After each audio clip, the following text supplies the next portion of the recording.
Hello everyone! Today we will be sketching and digitally painting a watercolor sheep. Instead of drawing something serious or realistic, I wanted to create something cute and fun. Let's get into it! For today's tutorial, I'm going to be using the Sublime Watercolor pack and the Delicate and Dainty canvas. Everything will be linked below. For our sketch, we'll have to pick out a pencil. Feel free to use whatever pencil you like from here, from the sketching category. I'm going to use the 6B pencil. It looks like this. I'm just using a dark grayish color. And let's just draw a very loose blob like this. This will be the sheep's body. And now we can draw the head. And we'll add on the ears.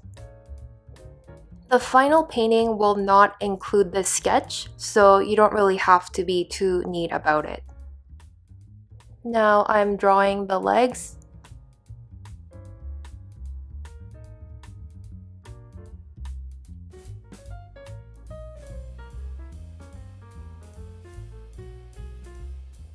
And then I'm just going to erase some of these lines.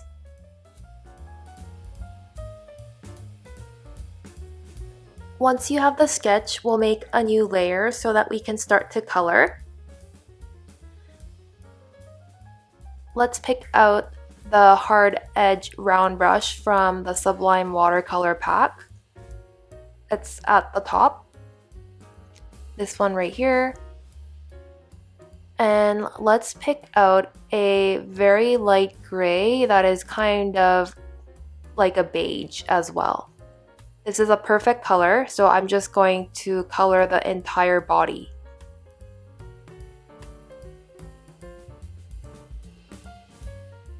You can fill in the legs as well, using the exact same color. And then I'm using a basic blender here, just to blend it out. I'll just show you right now, this one. I'm just blending it out so that everything is smooth.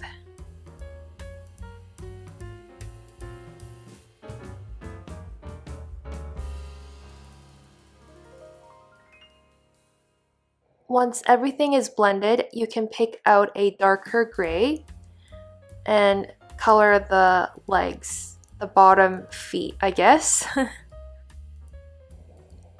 I'm not going to fill in the entire leg, just some spots here and there.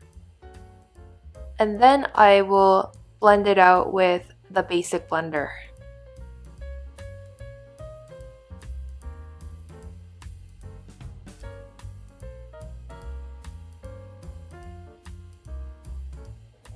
Once everything is blended out, you can make a new layer on top and make it a clipping mask.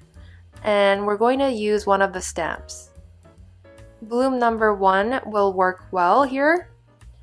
And I'm going to pick out a very dark gray or black.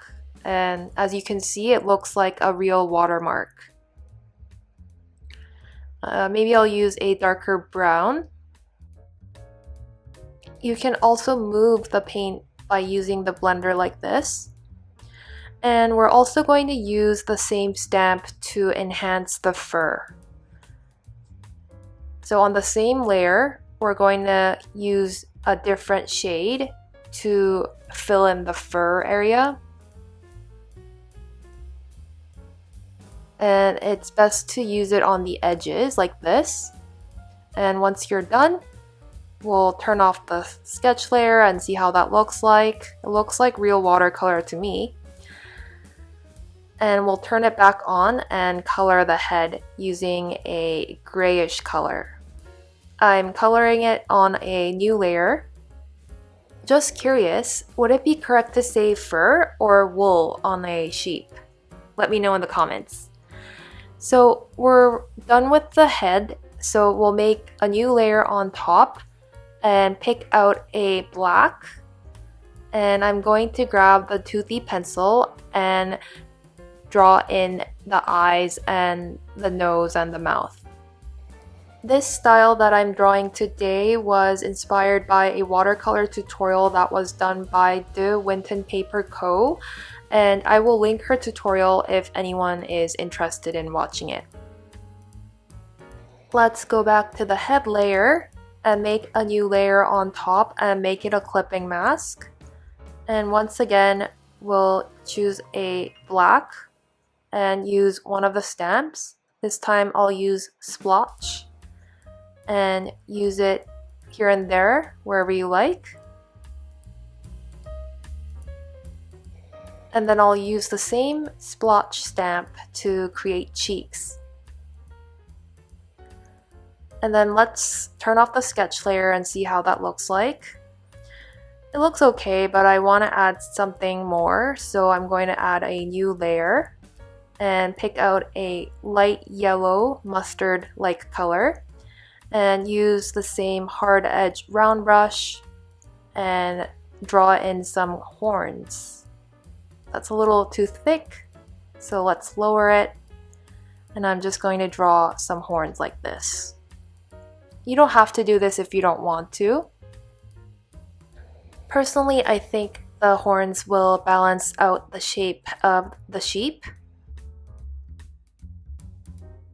And that's it for this tutorial. Super easy, right?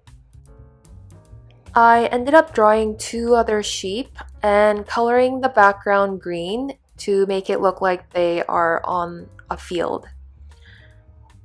As always, thank you so much for checking out my tutorials and supporting this channel. See you in the next one!